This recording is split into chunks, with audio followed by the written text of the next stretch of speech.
She messing me up. Get some pictures of that screen too, just the kind of TV screen when you can.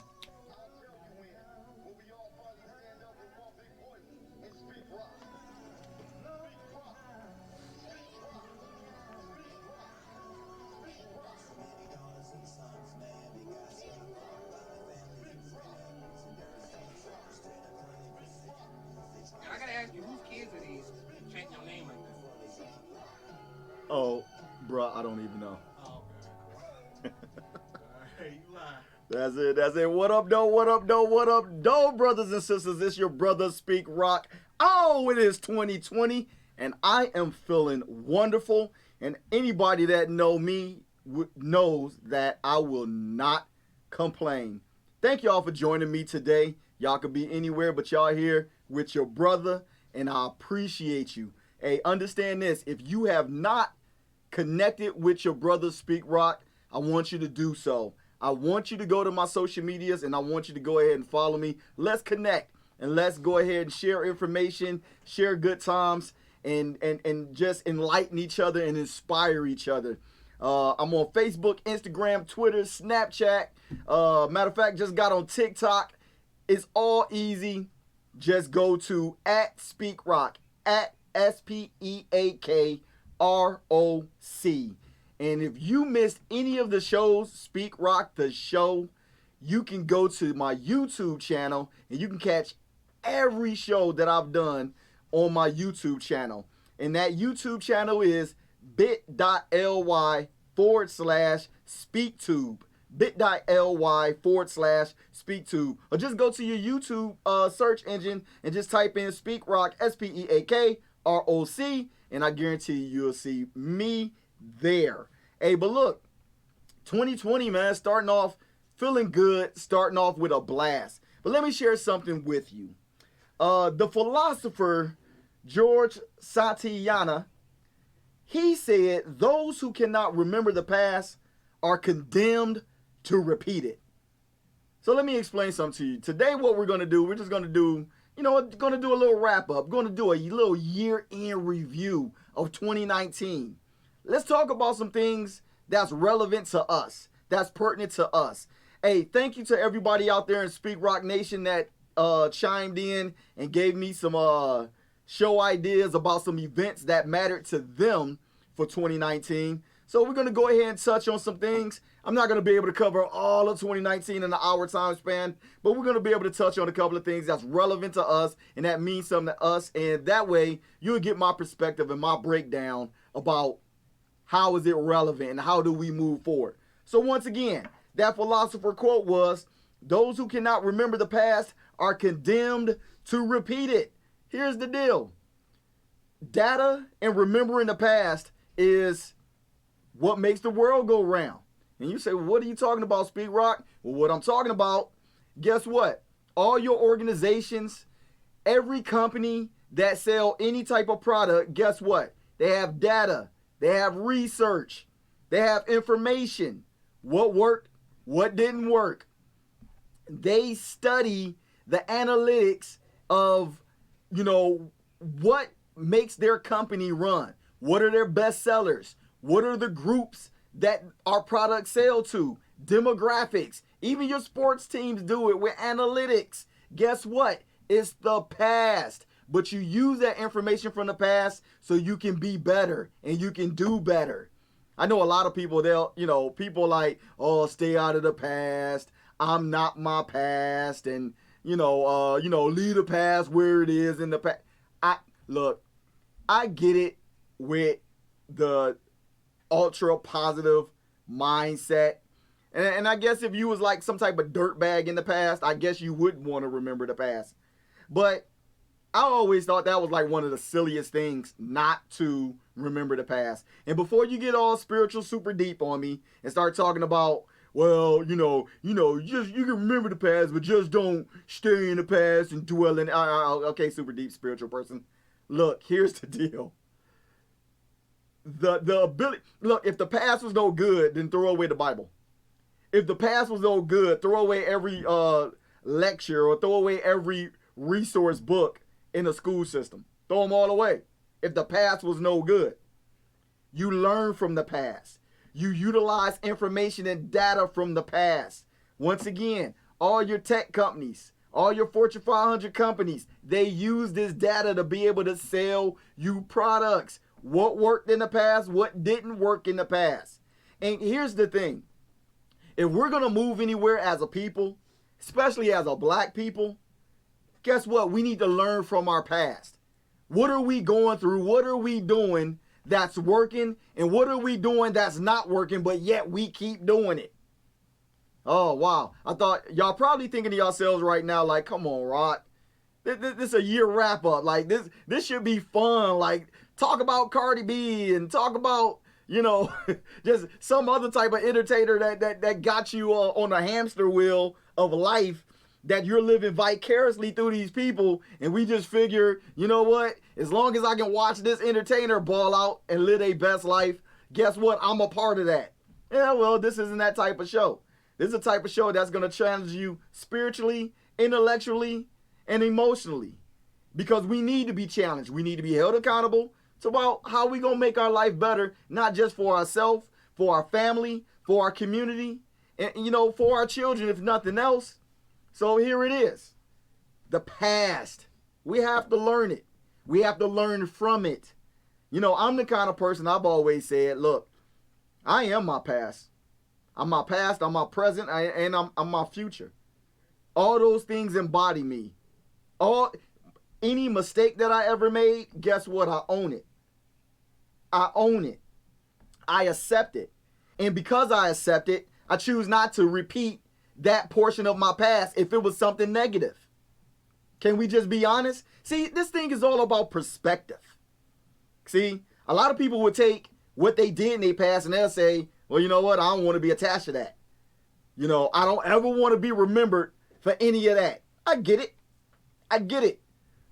But if we threw away every negative thing that we would have done in our past and we didn't learn from it and we didn't, highlight it and share it with people on what the right thing to do, where would people be?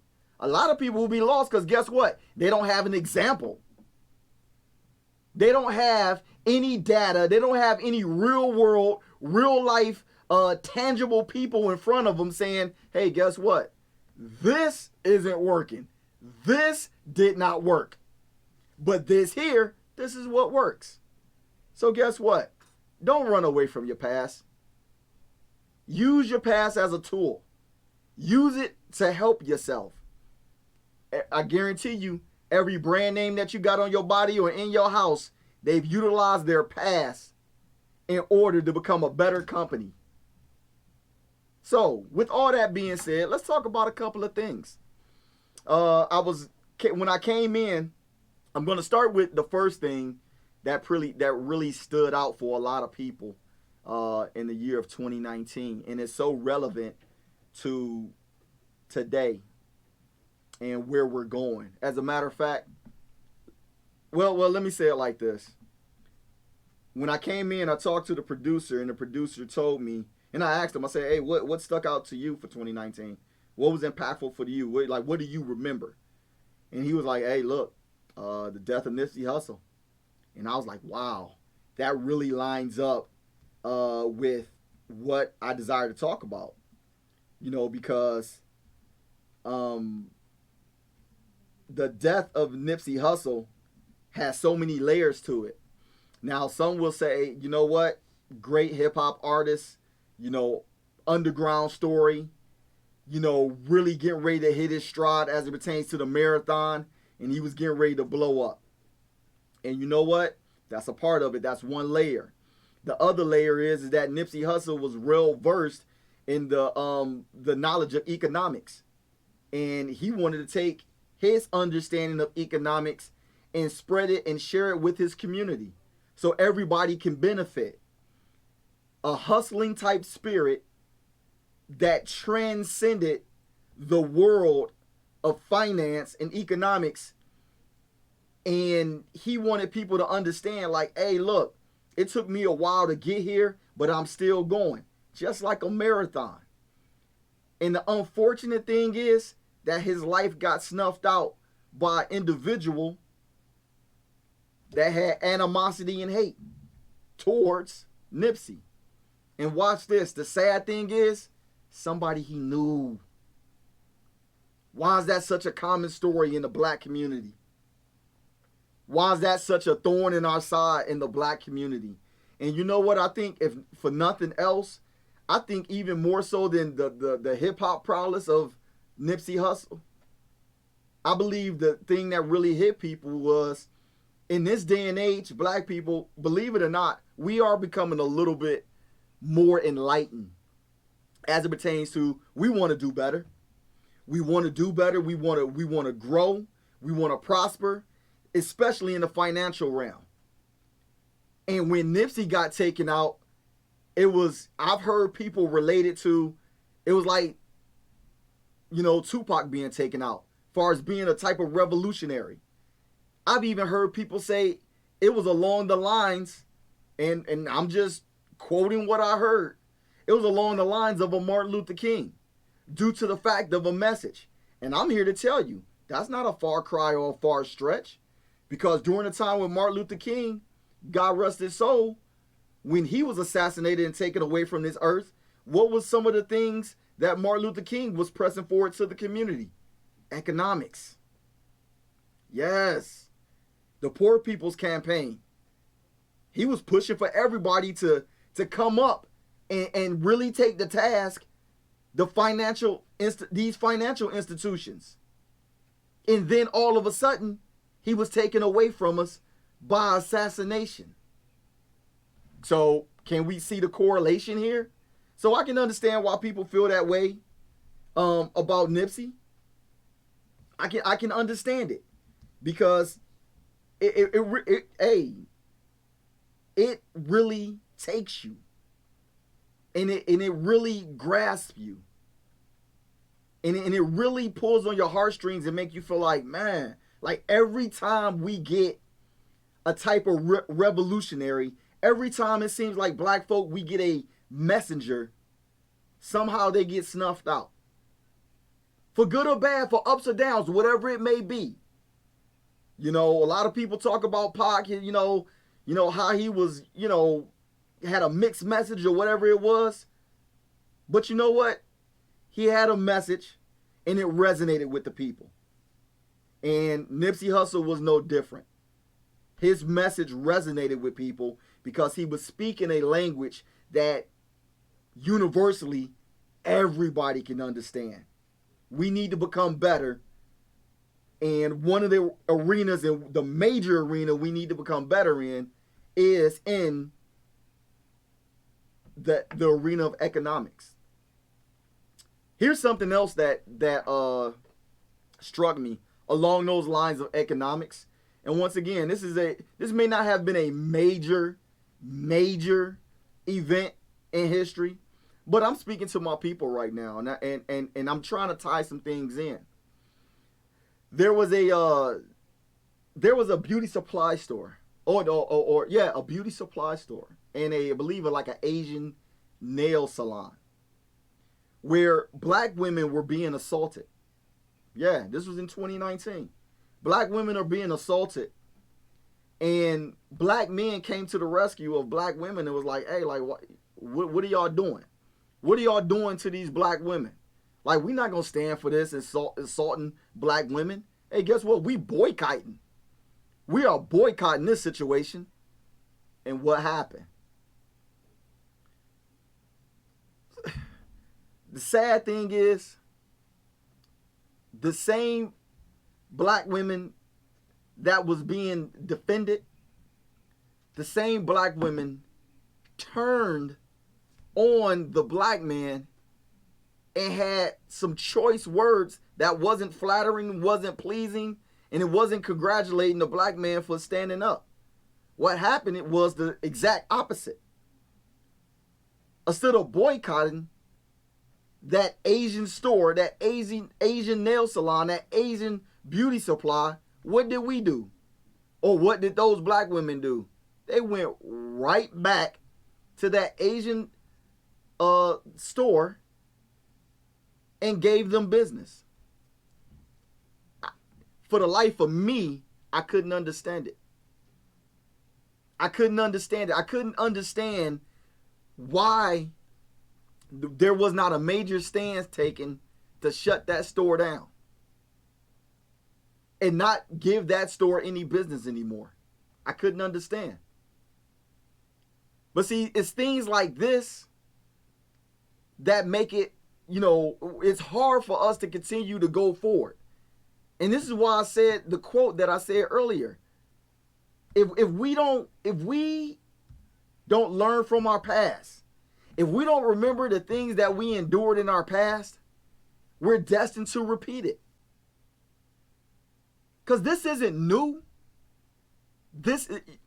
Us trying to come up as a people through the ways of economics, this isn't new. Us being persecuted in our neighborhoods by organizations or stores or other communities or other races of people who are just using us and bleeding us dry of our black dollar. This isn't new. But unfortunately, it seems like we've learned nothing. It seems like it. We may learn a couple of things, but it's 2020 now. And we're still suffering the same pain that we've suffered for over 400 plus years. Let that sink in. Let that sink in. We're still complaining about some of the same things that we've complained during the time of Jim Crow. Or let's do a backtrack. During the Civil Rights era. During Jim Crow, during Reconstruction, during slavery. We're complaining about the same things. And it seems as if for every step that we take forward, we're taking 3 steps backwards. I don't understand. Here's something else that somebody brought up to my attention. They said, hey, more than ever, black people, we're more educated than ever.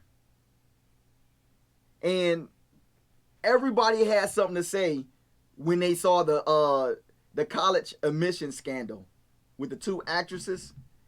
They got the daughters in. They got some administrator or coach or whatever to fluff up their test scores and fluff up their their school application so they can get accepted. I believe in one school was USC. And here's the funny thing. We were such in an uproar, like we didn't know that this was possible or this was happening. Like, for me personally, I wasn't up in the uproar. I really didn't think too much about it because it happens. If we're not living in a bubble, we know that these things happen. The question is, what are we going to do about it? What are we going to do? Because the funny thing is, what I see us doing, we're still going to school and we're taking out student loans on top of student loans on top of student loans. All to go get that piece of paper that say, hey, guess what? You learned something. So we're complaining about somebody cheating the system, but in the same time, we're taking part in the system, taking in student loans, going majorly in debt. So everything that I'm bringing up, I'm challenging us today. What are we going to do? Like, so if we don't like these things, what are we going to do about it? I think one of the things that's funny to me, and it's not funny, not even ha-ha funny, but one of the problems that I see as the black community, we are so stuck on individual achievement. We're not stuck on unity. Not being uniformed. We like being uniform more than we like being unified. Uniform, I guarantee you walk into any major city and you go into any area or district that has a high population of black people, I guarantee you'll see majority of them wearing the same thing, especially in a certain age demographic. If I see another group of young people walking around with some Champion gear on, I don't know what I'm going to do. If I see another group of young people walking around with some ear pods on, I don't know what I'm going to do. Every time I see some young people bragging about their ear pods or whatever, be it my family or whatever, first thing I say to them, I say, do you got stock in Apple? If you ain't got no stock in Apple, I don't want to hear nothing what you're bragging about. See, we're more concerned about being uniformed than being unified. Yeah. So when I look at issues or events of the year, I want to know, what did I learn from that situation? What am I getting out of what I'm going through in my year? What are my people getting out of what we're going through in a year? Here's something else that reigned true. Let's talk about mass shootings.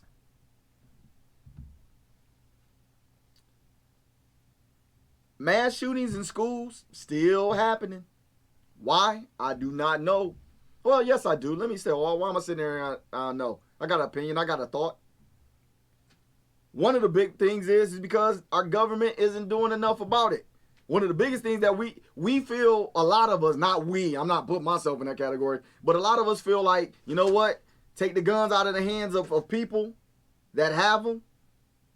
Or you know what? Minimize the guns. It's not so much take the guns out of the hands of people that have them. We just wanted to get rid of, eliminate guns, period. And I think that's a mistake. That's the wrong move. We're not following up on these background checks enough. And this behavior health record, I'm sorry. Behavior health, it should follow you like your shadow. And guess what? If you're not mentally, emotionally together to operate a firearm, if you got some kind of medical history with that, where you're unstable, guess what? You don't need a firearm. You better figure out another way to get through with life, to defend yourself or whatever the case may be. But a firearm isn't for you. How many times, time after time, has behavioral health come into play along with just outright terrorism, from local terrorism? We're not doing anything about it. And this is part of the reasons why you got your own, all these school shootings. But let me say something to black folk real quick. A lot of times where these school shootings are taking place, they're not really taking place in like the inner city. Not really. Most of them are like in rural areas. We're black folk. Where's our school systems? It's 2020, and what school systems do we have? Do we have, like, who knows of private black schools?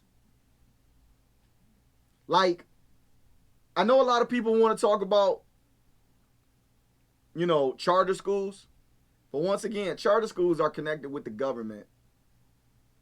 Ask any charter school administrator, any charter school educator, and they can vouch and verify this. They're all associated still with the government. Their funding and everything else is still connected. They're not independent. Black people don't, I don't know, I just don't know of one. If there's one in the United States of America, I don't know about it. And I know this was like in 2018 when LeBron James opened up his school. That's not a private school. It's not even a school that LeBron James outright owns. He funds it. It's a public school. Black kids are still subjugated, and they're linked with still being part of a school system that many of black folk still sit here and tell you. I mean, yeah, I got love from the school that I graduated from. I get it. I graduated from a public school. I got it. But the fact of the matter is, it's 2020 and we're still complaining about public schools that our black children are go to, that they're underfunded and they're not, funded with the proper amount of educational materials to properly educate the students, be it the teachers on down to the resources of the books, you name it. But we're still complaining about this. But where's our schools? Let's backtrack. Black people are probably more educated than we probably ever been. far as going to college and receiving a degree. So where are all these black educators going then? Where are they going? Guess what? They got to go take part of a system. They got to go right back into the school system with all their student loan debt just to get a job so they can. Yeah, I know it hurts. I know it hurts. But guess what? Those who cannot remember the past are condemned to repeat it. We're going into 2020, and if we don't make some change, we're going to continue doing the same thing. This is probably the sad part of what I got to do on this show. If we don't make changes, we're going to continue doing the same thing. It's going to be the same stuff. What else we got going on? What else happened in this year that has some type of effect on us? Well, here's what's interesting. Let's talk about impeachment. Wow, look what's going on. President Donald Trump got impeached, and guess what? Where is he? He's still in the White House. He's still living his best life. Right now, politicians are strategizing, and they're working to either move things, move it up to the Senate, and the Senate is working their part to say, hey, guess what? We're not gonna have a trial with, with anybody that can testify. Nancy Pelosi's like, hey, look, I'm not sending no information. I'm not forwarding the case up to the Senate until we can, get some leverage. Donald Trump is still president. By him being impeached in Congress, what did that do for black folk? I'll wait. What? I don't know how I don't know how that helped us. And, once again, this is the way I look at it, how it helped us. Black folk, I think we've finally come to terms with understanding that, you know what? This whole Constitution, this Bill of Rights, this whole government system, we're coming to realize, like, you know what? It's not what it's all cracked up to be. Politicians can't even find the loopholes, or they can't even find the ground, the standing to be able to say, you know what? We're going to oust this guy because of this, this, and this. Look how long it's at. It was 2019, and it took this long for politicians to implement rules or to enforce the statutes and say, you know what, we're going to impeach this guy. While the whole time, the president and his cabinet are finding loopholes to not be held accountable. What does this tell us? If this can happen to a currently sitting president, we as a people, what chance do we what opportunities? How well will we do? If they can't even get things right with ousting the president, how well does these countries' laws work for us? Interesting. I was the type of person, I just didn't get too wrapped up into it. I just knew for me, for my time, for my money, for the people who I care about, I was like, the system will take care of itself, and until the system changes, until the Constitution is amended, until you get politicians with backbone, what difference will it make? And watch this. Let me say it like this. At the end of the day, until we become unified with our vote, until we become unified as a people, and we can work our politicians, if you're going to participate in the political process, we're not going anywhere. That brings me to something else that I found. This is something that I found to be interesting in 2019. Probably the next Barack Obama that people was kind of, praising her to be. Kamala Harris. She was in 1 minute and out the next. Wow. Why is that? So is that where we are in almost 2020? In 2019, we, for various reasons, and I'm not, downplaying or ridiculing anyone for not supporting Kamala Harris fully, but it goes, my larger point is, look where we at. We couldn't even get behind or support, or she couldn't even galvanize, let me say it like that.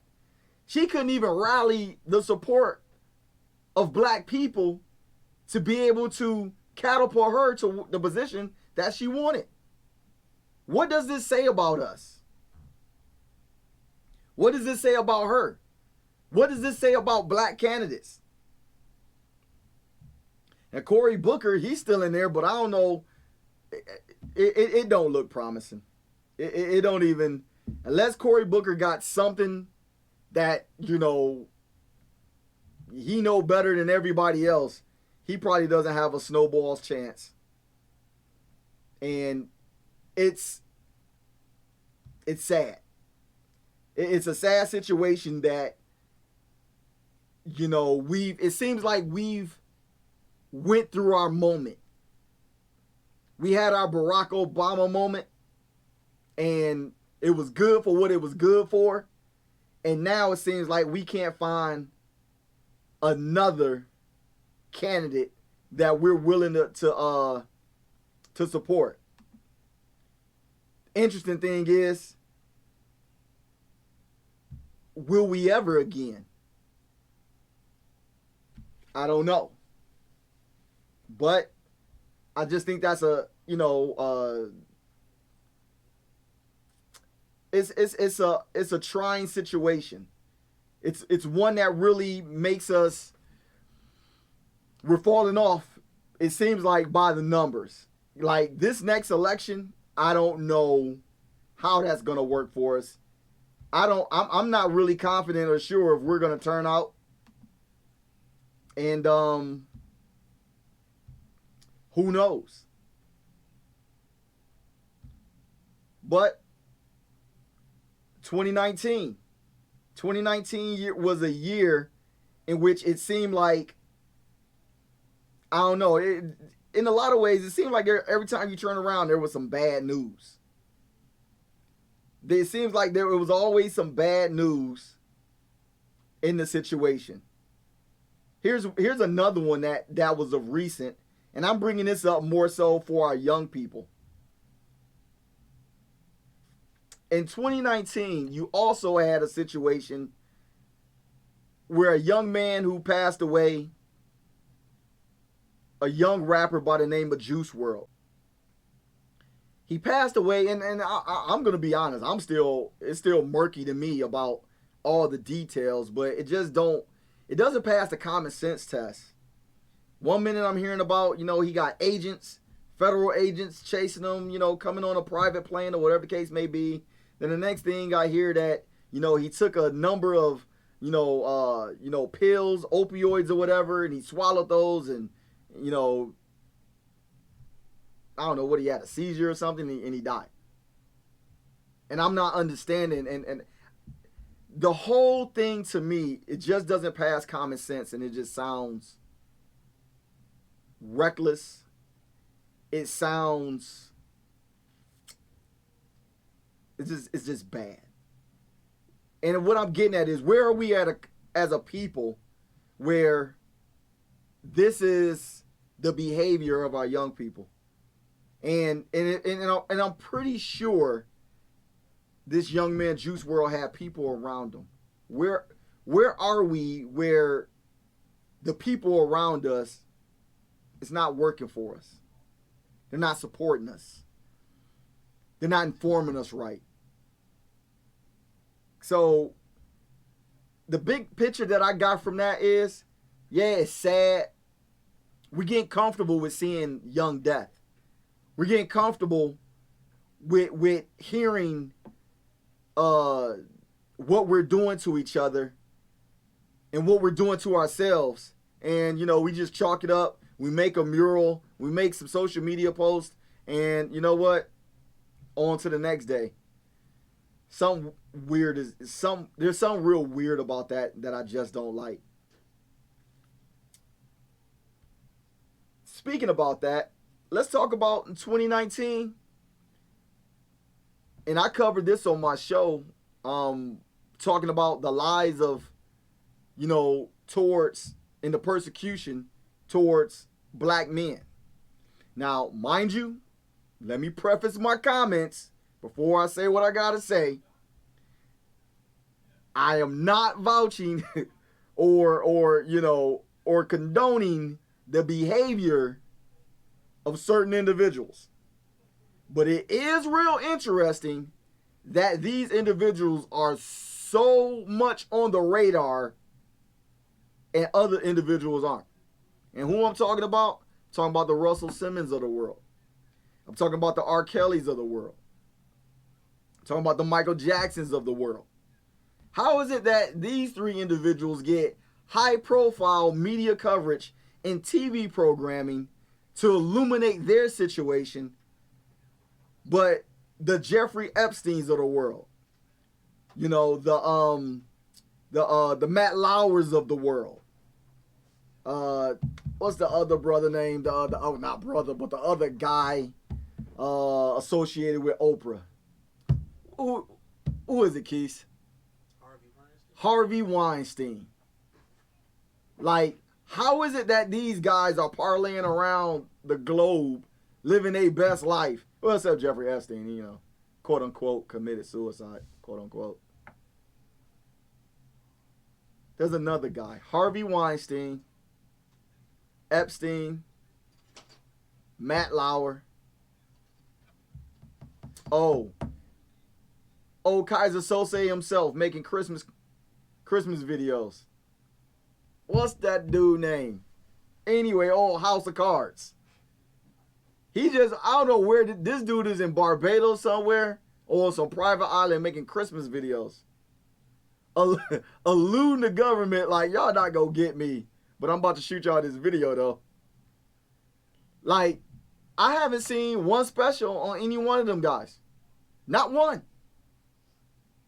But if I'm not mistaken, aren't they getting ready to come out with an R. Kelly too? Like, surviving R. Kelly too? Yeah. And if I'm not mistaken, Oprah wants to go ahead and unless she's reneged on it and say, hey, look, I'm going to back up because 50 throwing that heat at me and I don't like it. Oprah's getting ready to make some type of production on Russell Simmons. It's interesting that a lot of attention goes towards black people to try to right the wrongs in us and prosecute us. But other individuals in their powers to be, they go virtually almost unscathed. And they can elude the law. Or if they do show up to the law, guess what? Now all of a sudden, now they coming in on crutches and now health is an issue and, they got, I don't know what it is. What is it, rape insurance? Like, I didn't know, like, there's insurance to go ahead and pay off folk that was persecuted against. I don't know what that is. Whatever kind of insurance Harvey Weinstein got, but it's just weird. And once again, even in a court of law, we're not tried fairly. Speaking about not being tried fairly in a court of law, here's one. So, one of my listeners of the show, they said you cannot forget to mention the trial case of Amber Geiger. Look here. I might have to take a moment for this one. Just even thinking about that case makes my head hurt. If that wasn't some of the most blatant, in your face, black folk, the legal system is not for you, and we gonna rub it in your face and show you. I don't of present modern time, because this ain't new. This isn't new. You know, when you look at the case of like Medgar Evers, or you know many other cases of our black elders that have just been ramrodded in the legal system of America, the case of Amber Geiger is nothing new. Nothing new. I remember making a social media post when they handed out her conviction, and it says something to the effect of, so for the next black man or black woman that does something and they're in court, I want every judge to keep that same energy.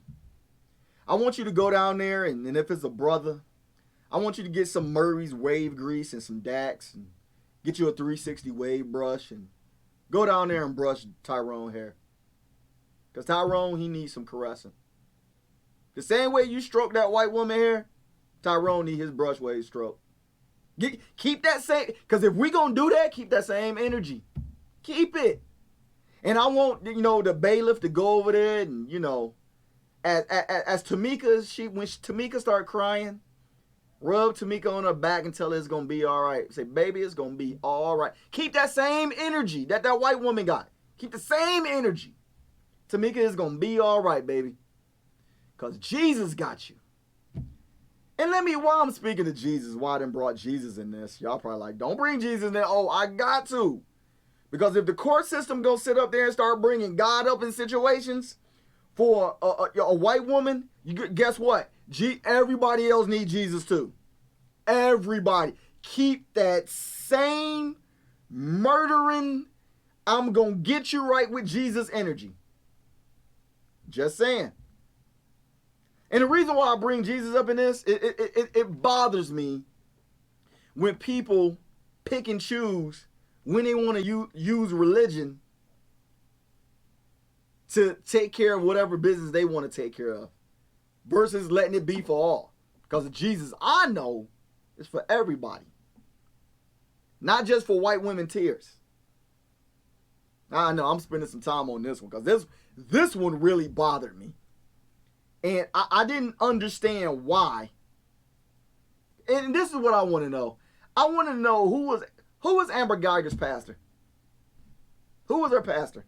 Now, her being a police officer, and what I know about law enforcement have chaplains.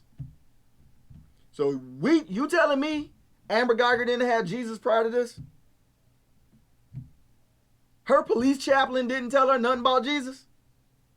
So y'all felt y'all needed to come from behind the judge, Judge Tammy? She felt like she needed to come out of her quarters and say, honey, here go my Bible, honey. Now you gonna be all right, and rub her on her back and wipe her tears away and give her a hug. All I'm saying is, if you gonna do that, make sure you do that thing for the next black soul that comes into that courtroom. Because if you don't, this is some of the most egregious. And I gotta say this, because if I don't say it on my show, I don't know who's gonna say it. Because I saw that judge give an interview on a talk show, on a morning talk show, and she stated, and this is a lie from the pit of hell, she stated the reason why Amber Geiger's hair was getting stroked and her back was getting rubbed is because they was doing a search, a pat-down search, to ensure that she didn't have contraband, excuse me. Now that's a lie from the pit of hell. Now, me being a military member, I know a little bit about search and seizure. I know a little bit about, having captives and detaining them. I know a little something about that. I was trained in that. Military training, government training. Yeah, I know a little bit. And guess what? You just didn't pat people down without gloves. See, because they feel all the rest of America stupid, they'll tell you that. So you gonna run your fingers through somebody here not knowing what they got in their head? Yeah. So we stupid. And society bought it. They was like, yeah, that's what they was doing. She was patting her down. That's what we do. So you gonna give a halfway search when people who on their way to prison, and everybody know this, you better drop them and spread them. But this what you do. You're going to do a halfway search and just let this what stop. But this is what we face with, black people. We're faced with, not only it's not going to be fair going to court, it's not going to be fair coming out of court. That's just the truth. And this is troublesome. What else really went on in 2019? Because with this kind of foolishness, I'm just like, what do we do to do better? Let's just do this. Let's just wrap it up with the wrap up, because at some point I'm like, you know what? I guess in my head, and what I need to communicate to you all is, how are we going to do better? What are we going to do better? How are we going to be unified? Let me ask you this. Did you know this, Marquise? Marquise, did you know that this was the, pretty much, this 1619 was the commemoration of when slaves came here? Yeah. So 2019 was somewhat the anniversary of that. Look where we're at as a people.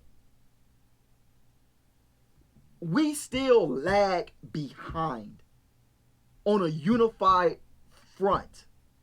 No other community is like ours. Because quite frankly, I said this before, we don't have a community. And I know that's painful to hear, but it's true. We don't own hospitals.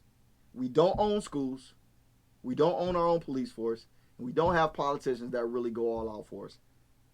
And we don't have a lot of businesses. We got some business, but we don't have a lot. The businesses we have don't manufacture major items or control major resources. And what I mean by that is, so we got shirt businesses. See what I mean? We got cupcake businesses. We got mama making iced tea in the basement businesses. That's what we got. We got beauty salons and hair salons and barbershops. That's what we got. And I'm not trying to like really talk bad about us, but I'm stating the fact. We don't own electric companies. We don't own water companies. We don't own anything that has resources to it. Why not? So in other words, if all the major resources got shut down, what good would our little basement businesses be? And even if you do have a brick and mortar corner store selling clothes, or what if you got a corner store? Get all the major resources shut down, we ain't got nothing. We don't own manufacturing car companies. How many of us really got stock in the big three? At least we can claim go that far. But we're so divided. We don't have, once again, I don't know. Do you know of a black-owned private school? No. I don't know of any. I know people who are proud of their charter schools. It's not the same thing. Government still got you in their pocket. Or they got their hands in your pocket. It's not the same thing. What am I pushing people to do? We got to continue to push harder for the things that really shape this world. And some people think the world coming to an end sometime soon, Jesus coming back. Yeah, okay, maybe not. I don't know. But as long as we here, what are we really pushing for? We pushing for more degrees to continue to work in companies that we don't own. We don't own Facebook. We don't own IG, owned by the same people. We don't own Twitter. I'm just guilty as everybody, all on social media. But I got the stock though, so but right. All on social media, and no black person owns any of it. I don't know of one social media black owned site.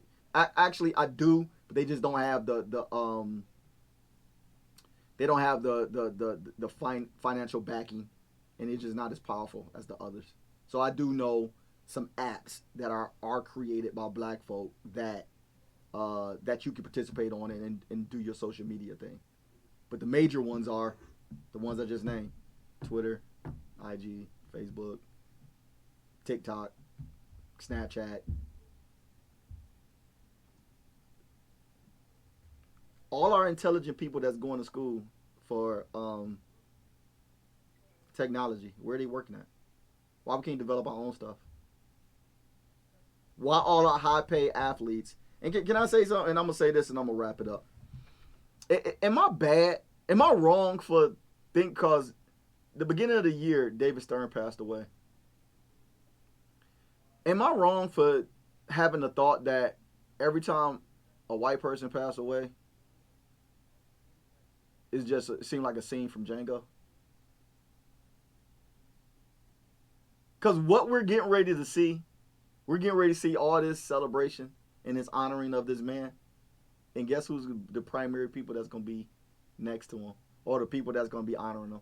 You're going to see it on TV. You're going to see it on social media. It's going to be black folk. The thing that we don't run, but we ran, jumped, crawled, fought, injured ourselves, it's going to be those people that really brought the value. It's going to be honoring. And to me, what flashes in my mind is the Django situation. And if anybody know what I'm talking about, they know. I didn't really watch all the Django, but I just saw that one part where the white dude died and Samuel L. Jackson, he holding dude. Oh, sweet Jesus, or whatever. That just keep crumbing through my mind. And if we don't watch it, 2020 is going to be a lot of continuous Django, sweet Jesus moments. I don't know what other way to put it. It's because the only thing that we're going to be able to hang our hat on is individual achievements. And there's nothing wrong with individual achievements. But how's that really helping us as a greater good? Other communities get it. They get it. They're like, it's us for the greater good. Yeah, we're going to achieve our own individual thing, but it's a us thing. Yeah, I know this ain't popular for a lot of people, but I'll challenge anybody. Tell me where the lie is. But hey, look, my time is almost up. But hey, look, I'm getting ready to hit y'all with that RSA for the week. And that's my rock solid advice. And today's rock solid advice is this: be consistent. Be consistent. Be consistently you. Guess what? Being consistent isn't popular. Being consistent isn't going to get you a lot of friends. Being consistent isn't going to make you the life of the party. Being consistent in your attitude of wanting to be better, focusing on your dreams, accomplishing what you need to accomplish, maximizing yourself, prioritizing what's most important. Being that type of way is not going to make you the best person to be around.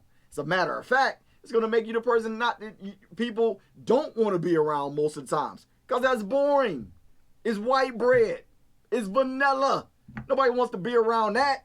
We want to be around a person that's balling on a budget, spending out of control, living their best life, robbing Peter to pay Paul. Doing anything just to get a laugh or just to hang out or to floss. Those people, misery loves company. But a consistent person is a focused person. A consistent person is a disciplined person. And that is the person that is going to continue to make strides in his life. And these are the people that in 2020, the consistent people, they're going to be the people that you got to watch. These are going to be the people that we need to start having in the forefront that's going to bring us up as a people. Consistency pays off. Don't ever lag on consistency. To all my adults out there, for all my parents out there, stay on your children. Be consistent. Children desire structure. Children want to see consistency out of you. They don't want to see you always, up 1 minute, down 1 minute, depressed, going through your emotional roller coaster. They want to see levels of consistency. And this is what we need to give to them. You need consistency. You need consistency in your life. Don't worry about who don't want to be around you. Stay consistent in what you do. Don't worry about his 2020 and you that guy or that gal that's been cut off. Don't worry about being cut off. I've been getting cut off since the 1970s. I think I turned out pretty all right. Being cut off, you ain't do nothing but do them a favor if they cut you off. It's okay. But you stay consistent. By staying consistent, guess what you're going to miss? You're going to miss a lot of the BS. Oh, yeah. You're going to miss a lot of the BS from people because they're not going to want to come around you with their BS. The only thing that you're going to get from people is a PS. And what do I mean by that? You're going to start receiving letters. You're going to start receiving texts. You're going to start receiving emails because you're so consistent of people saying, PS, thank you for being the inspiration in my life. PS, thank you for being the example that I can follow. PS, thank you for being a beacon of light, of giving me hope that I can follow you and be the best person I can be. Because if it wasn't for you being consistent, I don't know what example that I would have in life. Oh yeah, minus the BS and get all the PS. That's what's going to happen when you stay consistent. It's your brother Speak Rock. That's my rock solid advice. Hey, look, it's been fun. It's been great being with y'all. Thank y'all for joining in with the show. And I love y'all. It's your brother Speak Rock. And I'm out. Salute.